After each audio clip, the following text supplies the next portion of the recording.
황금야담에 오신 것을 환영합니다. 구독과 좋아요는 여러분의 응원입니다. 오늘 밤 여러분께 들려드릴 이야기는 한 잔의 술에 담긴 가문의 명예, 그리고 그것을 되찾기 위해 모든 것을 걸었던 한 남자의 이야기입니다. 그럼 시작하겠습니다. 때는 조선 숙종시대. 한양의 거리마다 이런 말이 떠돌았습니다. 이가의 술을 마셔보지 못한 자는 진정한 술맛을 모르는 자라고 말입니다. 이가는 대대로 임금님께 진상하는 어주를 빚어온 명문가였습니다. 그 집안의 주인 이정헌은 평생을 오직 최고의 술을 빚는 것에만 몰두했습니다.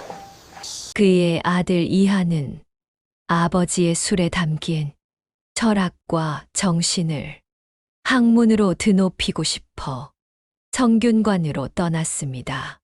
하지만 세상에는 빛이 있으면 그림자도 있는 법입니다. 한양의 상권을 독점하려는 거상 장무백. 그는 돈으로 살 수 없는 것은 이 세상에 없다고 믿었습니다. 그런 그에게 이가는 눈의 가시였습니다. 대대로 내려온 명성과 임금의 신뢰. 이가는 그 두 가지를 모두 가지고 있었으니까요. 장무백은 비열한 계략을 꾸몄습니다. 이가에서 어주를 납품하는 날, 그는 미리 매수해둔 하수인을 궁궐로 보냈습니다. 하수인은 어둠 속에서 술독의 뚜껑을 열고 이물질을 탔습니다. 아무도 모르게, 아무 소리도 없이 말입니다. 다음 날 대전에서 끔찍한 일이 벌어졌습니다.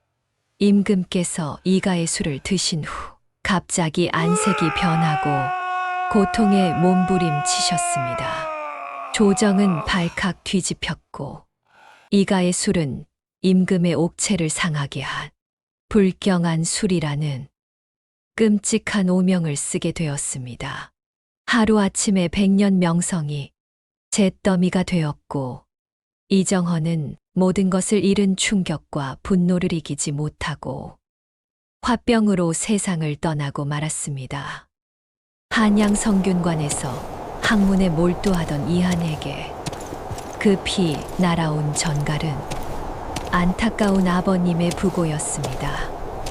이한은 밤낮을 가리지 않고 말을 달렸지만 도착했을 때는 이미 모든 것이 끝난 뒤였습니다. 그를 맞이한 것은 텅 비어버린 주막과 대문 앞에 나붙은 죄인의 집이라는 딱지들.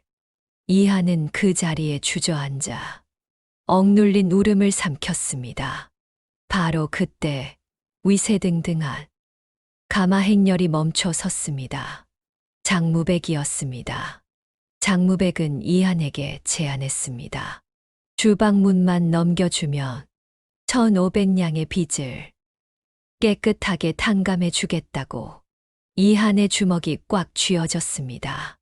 손톱이 손바닥에 파고들어 피가 났습니다.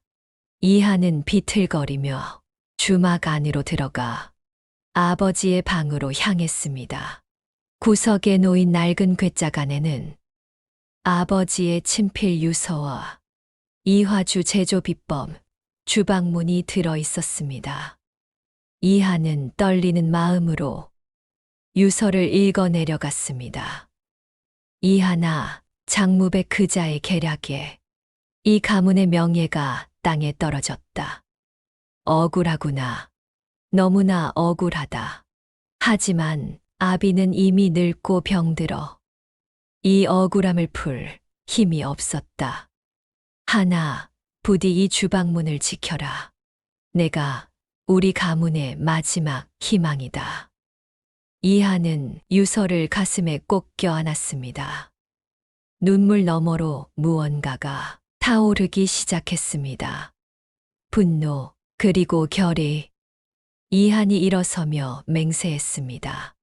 아버님, 주방문은 절대 넘겨주지 않겠습니다.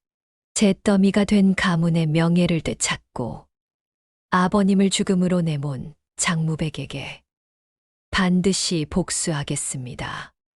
그날 밤 잿더미 속에서 한 줄기 불씨가 살아났습니다. 복수의 불씨가 살아났지요. 먼동이 트자 이하는 술을 빚기 위해 주막 뒤편 우물로 향했습니다. 하지만 두레박에서 끌어올린 것은 맑은 물 대신 역한 냄새를 풍기는 아주 검은 오물이었습니다. 밤사이 장무백의 하수인들이 술의 근본인 물을 망가뜨려 이한의 재기 자체를 막아버린 것이었습니다. 이한은 그 자리에 주저앉았습니다. 이젠 정말 끝인가? 바로 그때 담벼락 너머로 조용한 목소리가 들려왔습니다. 하늘이 무너져도 솟아날 구멍은 있다 하였습니다. 선비님. 한 여인이 담장 문을 열고 안으로 들어왔습니다. 소박맞은 여인의 옷차림이었지만 눈빛만큼은 맑고 단단했습니다. 여인이 자신을 소개했습니다. 연화라 합니다. 어젯밤 장무백의 하수인들이 이 우물에 오물을 버리는 것을 보았습니다. 연화는 독을 약으로 바꾸는 법을 안다며 하루만 시간을 달라고 했습니다. 이하는 망설였습니다. 장무백의 첩이었던 여인이라는 소문을 들었기 때문입니다. 하지만 그녀의 눈에는 거짓이 보이지 않았습니다. 오히려 자신과 비슷한 상처받은 사람의 눈빛이 보였습니다. 하루만 기다리겠소. 연화는 깊은 산으로 들어가 용담초와 석창포 그리고 참나무 숯을 구했습니다. 그날 밤 연화는 약초와 숯을 넣은 주머니를 우물 안에 담그며 조용히 기도했습니다. 하늘의 기운이시여, 땅의 정기시여, 이 더러움을 정화하소서. 신기한 일이 벌어졌습니다. 역한 냄새가 가라앉고 검은 기름때가 숯주머니 주변으로 모이기 시작했습니다. 시간이 흐르자 우물물이 이전보다 더 맑고 깨끗한 영롱한 물이 되었습니다. 다음 날 아침 이하는 물맛을 보고 놀랐습니다. 전에 없이 달고 청량한 마치 산의 정기가 담긴 듯한 맑은 약수가 된 것입니다. 소문은 빠르게 퍼져나갔고 마을 사람들이 물동이를 들고 줄을 서기 시작했습니다.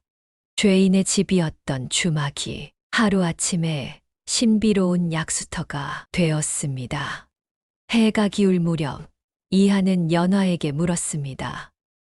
어찌하여 나를 돕는 것인가요? 연화의 눈빛이 차가워졌습니다. 저는 그자에게 팔려갔던 사람입니다. 빚 때문에. 그리고 버림받았습니다. 선비님과 저는 같은 것을 보고 있지요. 장무백이라는 악귀를. 선비님은 가문의 명예를 되찾고 싶어 하시고 저는 그자에게 복수하고 싶습니다. 우리의 목표는 다르지 않습니다. 이하는 말없이 그녀를 바라보았습니다. 그녀의 눈에는 증오와 결의가 동시에 담겨 있었습니다. 당신을 믿겠소. 그렇게 이한과 연화의 의심스러우면서도 믿음직한 동맹이 시작되었습니다. 두 사람은 함께 술을 빚기 시작했고 이가의 양조장은 서서히 활기를 되찾아가고 있었습니다. 하지만 두 사람의 관계가 깊어질수록 장무백의 눈빛은 더욱 잔혹해졌습니다. 장무백은 새로운 음모를 꾸몄습니다. 연화를 요사스러운 요부로 모는 고발장을 작성하고 그녀를 마을에서 완전히 매장하려 했습니다. 그날 밤 연화는 산에서 약초를 캐고 집으로 돌아가던 길에 장무백의 사내둘에게 습격을 당했습니다. 장무백 어른께서 널 찾으신다. 연화가 비명을 지르려는 순간 어둠 속에서 누군가가 나타나 사내의 팔을 후려쳤습니다. 이한이었습니다. 여인에게 손을 대지 마라. 비록 글만 읽던 선비였지만 이한은 물러서지 않았습니다. 하지만 수적으로 불리한 싸움이었습니다. 한 사내가 휘두른 주먹에 이한의 이마가 찢어졌고 피가 흘러내렸습니다. 연화는 비명을 지르는 대신 품속의 약초 가루를 사내들의 얼굴에 뿌렸습니다. 사내들이 눈을 비비며 허우적거리는 틈을 타 연화는 이한을 부축하여 어둠 속으로 필사적으로 달렸습니다. 연화의 허름한 초가집, 희미한 호롱불 아래 연화는 젖은 수건으로 이한의 이마 상처를 조심스럽게 닦아주었습니다. 오랜 침묵 끝에 이한이 먼저 입을 열었습니다. 내 탓이오. 내가 당신을 위험에 빠뜨렸소. 이한이 그녀의 손목을 단단히 붙잡았습니다. 어찌하여 나를 돕는 것이오. 장무백의 사람이었다는 소문도 들었소. 연화의 어깨가 가늘게 떨렸습니다. 그녀는 천천히 고개를 들어 이한의 눈을 똑바로 마주 보았습니다. 저는 기억합니다.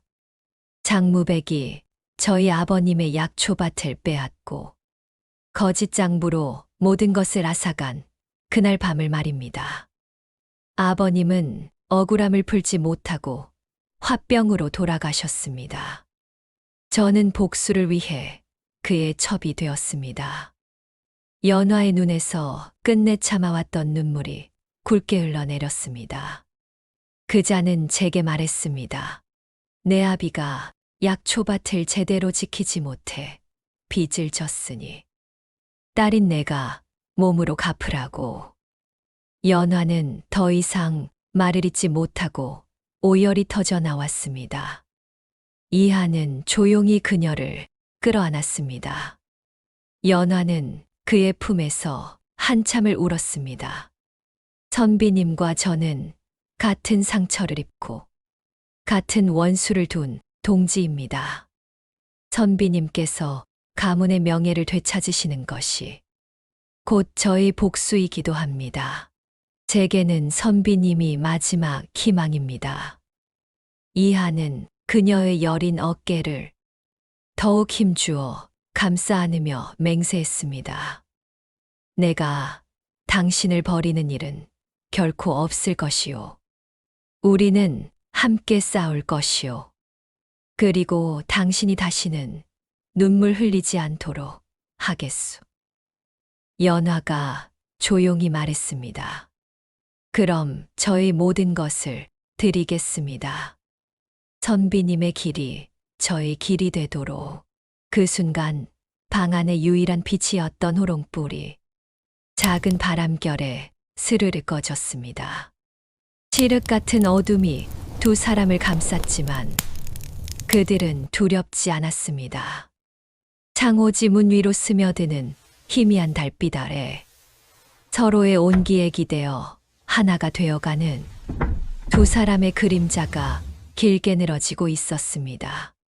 그렇게 그 밤 잿더미 속에서 홀로 살아남은 용과 버려진 들판에서 홀로 피어난 들꽃은 서로의 상처를 보듬는 온기로 하나의 운명이 되었습니다. 며칠 후 연화의 집 앞에 한 통의 편지가 놓여 있었습니다. 당신의 억울한 누명을 벗겨드릴 방법이 있소. 오늘 밤 자정 장무백 저택 뒤편 사당으로 혼자 오시오. 연화는 차가운 미소를 지었습니다. 함정 1호구나. 하지만 그녀는 두렵지 않았습니다. 오히려 기회를 본 것입니다. 연화는 즉시 편지를 들고 이한에게 달려갔습니다. 이한이 경고했습니다. 이것은 장무백이 보낸 함정일 것이요. 연화가 답했습니다. 알고 있습니다. 하지만 가야 합니다. 이 함정을 역으로 이용할 기회일지도 모릅니다. 같은 시각 장무백의 저택에는 괴상한 차림의 선비 박진사가 찾아왔습니다. 박진사는 어수룩한 술꾼을 가장하며 장무백과 술잔을 기울였습니다. 박진사는 어주의 비법을 아는 사람을 소개시켜 주겠다며 장무백을 유혹한 것입니다. 술에 취한 장무백이 실언을 했습니다. 이가 오늘 밤이면 완전히 끝장날 것이오. 박진사는 예리한 눈빛으로 저택의 구조를 살피며 속으로 중얼거렸습니다. 오늘 밤 재미있는 일이 벌어지겠군. 자정이 되었습니다. 장무백은 음흉한 미소를 지으며 뒤편 사당으로 향했습니다. 발소리가 가까워지자 장무백은 호색한의 웃음을 지으며 문을 열었습니다. 연화, 어서 들어오. 하지만 그가 본 것은 연화가 아니었습니다. 갑자기 사당 안으로 무장한 일금부 나졸들이 들이닥쳤습니다. 장무백, 내 놈을 체포한다. 바로 그때 어둠 속에서 박진사가 나타나 번쩍이는 마패를 들어 보였습니다. 증거라, 지금부터 찾아볼 참이네. 박진사가 명령했습니다. 여봐라, 저자의 서재를 수색하라. 장무백이 다급히 외쳤습니다. 서재를, 안 돼, 거긴 안 돼. 나졸들의 손에서 온갖 비리 증거들이 쏟아져 나왔습니다. 세금 탈루 장부, 백성 착취 기록, 거짓빛 문서들. 그리고 결정적인 순간 한 나졸이 외쳤습니다. 나으리, 이것은 국주납품 계획에 대한 밀서이옵니다. 박진사의 눈이 날카롭게 빛났습니다. 국주납품 계획이라. 이것은 단순한 비리가 아니로군. 박진사가 명령을 내렸습니다. 일단 잡아가거라. 뇌물죄와 세금 탈루로 하옥하고 나머지는 더 조사해야겠다. 장무백은 발버둥을 쳤지만 소용없었습니다. 나졸들에게 끌려갔습니다. 사당 밖에 숨어 있던 이한과 연화가 조심스럽게 나타났습니다. 박진사가 심각한 표정으로 경고했습니다. 장무백이 며칠 안에 풀려날 것이오. 뇌물죄 정도로는 오래 가두지 못하니 그때가 되면 더 위험해질 것이오. 며칠 후 장무백은 석방되었습니다. 거액의 뇌물과 권력자들의 비호 덕분이었지요. 장무백의 얼굴에는 분노와 광기가 가득했습니다. 이한, 연화, 그리고 박진사. 이번엔 정말로 끝장을 내주마. 이한, 내 놈의 가문이 역적으로 몰린 것처럼 이번엔 내 놈 자신을 역적으로 만들어주마. 그의 손에는 국주 납품 계획에 사본이 들려 있었습니다. 장무백이 석방된 지 이틀 후 이한과 연화는 박진사로부터 비밀스러운 전가를 받았습니다. 산 깊숙한 곳에 있는 폐가로 오시오. 두 사람이 도착하자 박진사의 얼굴은 평소의 익살스러움이 온데간데 없이 서리처럼 차갑게 굳어져 있었습니다. 박진사가 품속에서 번쩍이는 마패를 꺼냈습니다. 이제 농담할 시간이 아니오. 나는 암행어사 박진사. 전하의 밀명을 받고 이곳에 파견된 자요. 이한이 놀라 외쳤습니다. 박진사가 바닥에 펼쳐진 문서들을 가리켰습니다. 자네들이 상대하고 있는 것은 단순한 악덕 상인이 아니요. 이들은 이 나라를 전복시키려는 역적이요. 박진사가 국주나 품계획밀서를 펼쳐 보였습니다. 장무백은 어전 양온 경연에 참가할 계획을 세우고 있소. 하지만 그가 올리려는 술에는 눈에 보이지 않는 칼이 숨겨져 있소이다. 연화가 놀라 외쳤습니다. 설마 독초를. 박진사가 고개를 끄덕였습니다. 그렇소. 천남성과 부자를 섞은 맹독이요. 한 모금만 마셔도 옥체를 보존하기 힘들지. 이한이 분노로 떨었습니다. 그럼 임금님을. 박진사가 더욱 충격적인 말을 이어갔습니다. 장무백은 이미 중국과 내통하여 중국에 대한 인삼과 비단의 독점권을 확보하려 하고 중국의 가시 같은 임금의 존재를 없애려는 것이지. 더 무서운 것은 그가 모든 죄를 뒤집어 씌울 희생양도 이미 정해두었다는 것이요. 경영에서 장무백의 술잔이 절대 먼저 임금이 시음해선 안 돼요. 그 길만이 임금을 구하는 길이지.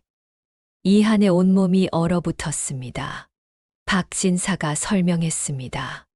역모를 저지른 뒤 원래 이씨 가문의 비법에 문제가 있었다며 모든 죄를 자네에게 덮어 씌우려는 것이지. 이 모든 과정에 의정부 조사관들과 결탁한 첩보를 이미 받았소. 이한이 떨리는 목소리로 말했습니다. 아버지를 다시 한번 욕보이려 하는구나. 박진사가 단호히 말했습니다. 자네가 경연에 참가해야 하오 반드시. 진짜 이화주로 장무백의 가짜 독주를 이겨야만 하오. 이것이 왕을 지키는 유일한 길이오. 이한이 망설였습니다. 하지만 저는 아직 아버지의 비법을 완전히 익히지 못했습니다. 박진사의 목소리가 단호했습니다. 시간이 없소. 경연까지는 말이오. 열흘밖에 남지 않았소. 자네가 하지 않으면 임금님이 위험하고 자네 가문은 영원히 역적으로 남게 되오. 바로 그때 연화가 이한의 손을 굳게 잡았습니다. 선비님, 제가 돕겠습니다. 저의 약초 지식과 선비님의 주방문이 합쳐지면 이 세상 최고의 술을 빚을 수 있습니다. 이한은 떨리는 손으로 품에서 아버지의 주방문을 꺼냈습니다. 촛불 아래에서 그 낡은 종이가 은은하게 빛났습니다. 이것은 단순한 술 제조법이 아니었군요. 이것은 나라를 지키는 비밀무기였습니다. 이한이 단호히 말했습니다. 하겠습니다. 아버지를 위해, 가문을 위해, 그리고 당신을 위해, 나라를 위해. 박진사가 만족스럽게 고개를 끄덕였습니다. 좋소. 그럼 당장 준비에 들어가야 하오. 그날 밤부터 세 사람은 잠을 잊고 준비에 들어갔습니다. 이한은 술을 빚고 연화는 약초를 구하고 박진사는 장무백을 감시했습니다. 열흘, 임금의 목숨과 나라의 운명이 걸린 열흘이 그들 앞에 놓여 있었습니다. 경연 전날 밤, 이한의 양조장은 불이 꺼지지 않았습니다. 이한은 아버지의 주방문과 연화의 약초 지식을 더해 마지막 한 방울의 술을 빚어내고 있었습니다. 그의 이마에는 식은땀이 맺혔습니다. 이것이 정말 아버지의 술맛을 재현한 것일까? 그의 손이 미세하게 떨리는 순간, 연화가 그의 손 위로 자신의 손을 조용히 포겠습니다. 당신의 마음을 믿으세요. 진심으로 빚은 술은 거짓을 이길 수 있습니다. 경연 당일 아침, 이한은 완성된 이화주를 작은 호리병에 담았습니다. 맑고 투명한 술빛에서 기품 있는 꽃향기가 피어오르고 있었지요. 궁궐에 도착한 이하는 그 웅장함에 압도되었습니다. 높이 솟은 성문, 황금빛 기와 늘어선 무사들. 경연장은 이미 수많은 사람들로 붐비고 있었습니다. 각지에서 온 상인들과 관리들, 그리고 구경꾼들, 그 중에서도 장무백은 단연 눈에 띄었습니다. 가장 화려한 비단 옷을 입고 금으로 장식된 술병을 가져와 당당히 자리 잡고 있었지요. 이한이 경연장에 들어서자 장무백이 비웃으며 다가왔습니다. 저런 멸문한 가문의 후예도 용케 여기까지 왔군. 내 아비가 실패했던 것처럼 너도 실패할 것이다. 이하는 주먹을 꽉 쥐었지만 참았습니다. 승부는 아직 끝나지 않았소. 박진사가 이한에게 다가와 어깨를 두드리며 말했습니다. 자네의 술이 이 나라의 운명을 구할 수도 있다는 것을 기억하시오. 드디어 임금이 납시는 시각이 되었습니다. 경연장의 모든 사람들이 무릎을 꿇었습니다. 전하 납시옵니다. 임금이 옥좌에 앉으시며 말씀하셨습니다. 짐이 직접 이 나라 최고의 술을 품평하고자 하니 각자 최선을 다하시오. 경연이 시작되었습니다. 문무대관들의 최종 심사를 거친 각지의 진귀한 술들이 차례로 임금 앞에 올려졌지만 임금의 표정은 무덤덤했습니다. 만족스럽지 않은 듯 했지요. 드디어 장무백의 차례가 되었습니다. 전하, 신이 평생의 심혈을 기울여 빚은 금화주이옵니다. 금색 잔에 금화주를 따랐습니다. 임금 앞에 놓였습니다. 황금빛 술이 잔에 채워지고 은은한 향기가 퍼졌습니다. 하지만 박진사는 알고 있었습니다. 그 술 속에 숨겨진 맹독을. 임금이 술잔을 들어 올렸습니다. 그리고 입가로 가져갔습니다. 박진사의 손이 허리춤의 마패로 향했습니다. 경연장의 모든 시간이 멈춘 듯 했습니다. 임금이 물었습니다. 이 술이 마지막인가? 바로 그때 한 관리가 외쳤습니다. 전하, 아직 한 분이 더 남았습니다. 이가의 후예 이한이라 하옵니다. 경연장이 술렁였습니다. 임금의 손이 멈췄습니다. 임금이 회상하며 말씀하셨습니다. 이가, 그 후예가 아직 살아 있었단 말인가. 짐이 어렸을 적 한 번 맛본 이화주, 그 맛이 아직도 잊혀지지 않는구나. 장무백의 얼굴이 굳어졌습니다. 이하는 떨리는 손으로 작은 호리병을 들고 임금의 앞으로 나아갔습니다. 경연장의 모든 시선이 그에게 집중되었습니다. 이한이 속으로 기도했습니다. 아버지, 저를 지켜봐 주십시오. 이한이 임금 앞에 무릎을 꿇고 아뢰었습니다. 전하, 소인 이한이옵니다. 부친 이정헌의 유지를 받들어 대대로 내려온 이화주를 올리옵니다. 이제 모든 것을 되돌릴 수 없는 결정적인 순간이 다가오고 있었습니다. 이하는 떨리는 손으로 직접 빚은 이화주를 임금의 잔에 따랐습니다. 맑고 투명한 술이 천천히 잔에 채워졌습니다. 가 피어난 백꽃의 향기가 대전 안을 감쌌습니다. 장무백의 술잔과 이한의 술잔 앞에 임금은 망설였습니다. 이한과 박진사 그리고 연화는 초조하게 지켜보았습니다. 그리고 마침내 백꽃의 향기가 가득한 이한의 술잔을 바라보더니 임금이 술잔을 들어 올렸습니다. 그리고 한 번 향을 음미한 후 천천히 한 모금 머금었습니다. 술이 임금의 입술을 적시는 순간 그의 눈이 놀라움으로 크게 뜨였습니다. 임금이 감탄하며 외쳤습니다. 오호, 이 맛이로구나. 참으로 기이하구나. 마치 봄날의 백꽃 수만 송이가 입안에서 한꺼번에 피어나는 듯하다.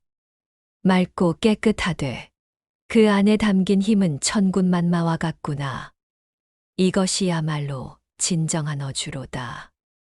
장무백의 얼굴이 뱀처럼 차갑게 일그러졌습니다. 장무백이 다급하게 외쳤습니다. 전하, 잠시만 기다려 주시옵소서. 저 술은 아니 되옵니다. 저 이씨 가문은 대대로 사악한 술법을 써왔나이다. 바로 그때 박진사가 벼락 같은 목소리로 외쳤습니다. 거짓말을 하지 마라. 이 역적 놈아. 박진사가 자리에서 벌떡 일어섰습니다. 그의 목소리가 대전 안에 우렁차게 울려 퍼졌지요. 박진사가 품속에서 번쩍이는 마패를 꺼내 높이 들어 보이자 모든 이들이 경악하며 그 자리에 무릎을 꿇었습니다. 박진사가 위엄있게 외쳤습니다. 어명을 받들라. 암행어사 출두요. 임금도 놀란 표정으로 박진사를 바라보았습니다. 내가 과인이 보낸 암행어사 박진사더냐. 박진사가 아뢰었습니다. 그렇사옵니다. 전하. 신은 전하의 밀명을 받들어 민심을 어지럽히고 국법을 기만하는 자들을 색출해 왔사옵니다. 박진사가 큰 소리로 외쳤습니다. 전하, 이 자는 단순한 상인이 아니라 국주 납품권을 이용하여 전하를 시해하려는 역모를 꾸민 대역죄인이옵니다. 장무백의 얼굴이 하얗게 질렸습니다. 무슨 헛소리를. 내 놈이 나를 모함하는 것이다. 박진사가 단호히 말했습니다. 내 놈의 죄는 하늘이 알고 만천하가 안다. 이 자는 오늘 전하께 올린 저 금화주에 천남성과 부자를 섞은 맹독을 탔사옵니다. 경연장이 아수라장처럼 술렁거렸습니다. 임금의 얼굴이 분노로 붉게 타올랐지요. 그때 연화가 앞으로 나섰습니다. 전하, 소녀가 아뢰옵니다. 저 술에는 틀림없이 독초가 들어 있사옵니다. 확인하여 주시기를 청하옵니다. 연화가 품에서 작은 약초 주머니를 꺼내 보였습니다. 이것이 그 증좌이옵니다. 내의관들이 장무백의 술병을 조사한 결과 연화의 주머니 독초와 같은 성분을 발견하게 되었습니다. 모든 증거가 확실했습니다. 장무백의 역모는 만천하에 드러났습니다. 임금이 경노하여 외쳤습니다. 저놈을 당장 끌어내어 의금부에 하옥시켜라. 감히 짐을 해하고 충신의 가문에 누명을 씌우려 해. 당장 저놈의 목을 치고 삼족을 멸하라. 의금부 나졸들이 비명을 지르는 장무백과 그의 일당을 끌고 나갔습니다. 대전 안에는 다시 정적이 흘렀지요. 임금은 천천히 옥좌에서 내려와 무릎 꿇고 있는 이한과 연화의 앞으로 다가왔습니다. 임금이 감회에 젖어 말씀하셨습니다. 과인이 어리석었구나. 진정한 충신을 알아보지 못하고 하마터면 큰일을 당할 뻔했다. 그대들의 충심이 그리고 그대들의 술이 과인과 이 나라를 구한 것이다. 며칠 후 대전에서 최종 판결이 내려졌습니다. 쇠사슬에 묶인 장무백이 끌려와 애원했지만 이미 늦었습니다. 임금이 단호히 판결을 내리셨습니다. 이자와 그 일당은 영모죄로 삼족을 멸하는 극형에 처하고 부정하게 모은 재산은 모두 몰수하여 굶주리는 백성들에게 나누어 줄 것이다. 정의가 바로 서는 순간이었습니다. 임금이 이한을 부르셨습니다. 그대는 가문의 몰락 속에서도 조상의 가르침을 저버리지 않았고 나라의 안위를 먼저 생각했다. 그 충심을 높이 여겨 그대에게 정삼품 통정대부의 벼슬을 내린다. 억울하게 돌아가신 그대의 부친 이정헌의 관직 또한 복권시킬 것이다. 이한의 눈가에 뜨거운 것이 맺혔습니다. 임금이 연화에게도 말씀하셨습니다. 그대는 어려운 처지에서도 옳고 그름을 분별할 줄 알았고 목숨의 위협을 무릅쓰고 진실을 증언하였다. 그대에게는 정삼품 당상관의 아내로서 정부인의 지위를 하사한다. 연화가 감격에 차올라 깊이 절했습니다. 임금은 환한 미소를 지으며 모두가 놀랄 만한 선언을 했습니다. 두 사람의 인연을 들어 알고 있노라. 그리하여 짐은 두 사람의 혼사를 과인이 직접 주관하겠다. 이러한 훌륭한 인품을 가진 이들이 부부가 되어 가문을 이룬다면 그보다 더 아름답고 굳건한 나라의 기틀이 어디 있겠느냐. 대전안이 축하의 함성으로 들끓었습니다. 며칠 후 이한과 연화의 혼례가 성대하게 치러졌습니다. 임금이 직접 주관한 혼례였기에 온 나라가 축제 분위기였지요. 혼례식장에서 이한은 아버지의 영정을 바라보며 속으로 말했습니다. 아버지, 아들이 가문의 명예를 되찾았습니다. 그리고 평생을 함께할 동반자도 만났습니다. 하늘에서 부디 평안하소서. 혼례가 끝난 후 홀로 길을 떠날 준비를 하던 박진사를 이한이 찾아왔습니다. 어르신, 이 은혜를 어찌 다 갚아야 할지. 박진사가 웃으며 말했습니다. 자네가 해낸 일이오. 난 단지 거들었을 뿐. 세상에는 아직도 자네의 술과 같은 위로가 필요한 곳이 많소. 나는 나의 길을 가겠네. 박진사가 떠난 후 이한과 연화는 손을 꼭 잡고 새로운 미래를 바라보았습니다. 이제 우리의 시작이네요. 그렇소. 우리의 시작. 그들의 주막에서는 이제 진짜 이화주가 빚어지고 있었습니다. 이한은 아버지의 비법을 완벽히 익혔고 연화는 그 옆에서 약초의 지혜를 더했습니다. 어주를 이제 백성들도 맛볼 수 있게 배려했습니다. 정말 이 술맛은 천하일품이지요. 마을 사람들은 모두가 술맛에 탄복하였습니다. 마을 사람들은 정의가 승리한 이 아름다운 이야기를 대대손손 전했습니다. 억울한 누명을 쓴 충신의 아들이 용감한 여인과 함께 역적을 무찌르고 나라를 구한 이야기. 이한이 설명했습니다. 이 술의 이름은 어주의 눈물이었소. 억울함의 눈물, 슬픔의 눈물이었지요. 하지만 이제는 기쁨의 눈물이요. 정의가 승리한 눈물, 사랑의 눈물. 어주의 눈물은 이제 기쁨의 눈물이 되어 온 땅을 적시고 있었습니다. 그로부터 수십 년이 흘렀습니다. 이한과 연화는 많은 자식을 낳았고 그들에게 정의와 용기의 가치를 가르쳤습니다. 이가의 이화주는 다시 한번 전국 최고의 명주가 되었습니다.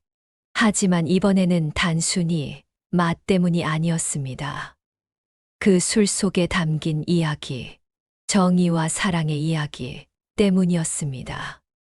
그들의 주막 앞에서는 아이들이 뛰어놀았고 마을 사람들은 웃으며 술을 나눴습니다. 가끔 밤하늘의 별이 유난히 밝게 빛날 때 사람들은 말했습니다. 저것은 암행어사 박진사가 어딘가에서 악을 무찌르고 있는 것이다. 라고. 봄이 올 때마다 이가의 배나무에서는 하얀 꽃이 만개했습니다. 그리고 그 꽃향기를 따라 이화주의 향기가 온 마을에 퍼져나갔습니다. 정의는 승리했고 사랑은 이어졌으며 희망은 계속되었습니다. 이것이 바로 어주의 눈물 이야기입니다. 억울함 속에서도 포기하지 않는 용기, 어려움 속에서도 서로를 지키는 사랑, 그리고 끝내 승리하는 정의. 이 모든 것이 우리 삶 속에서도 이루어지기를 소망합니다. 이야기가 흥미로우셨다면 구독과 좋아요로 저의 이야기 보따리를 채워주시면 감사하겠습니다. 즐거운 상상으로 가득한 밤 보내시길 바랍니다. 감사합니다.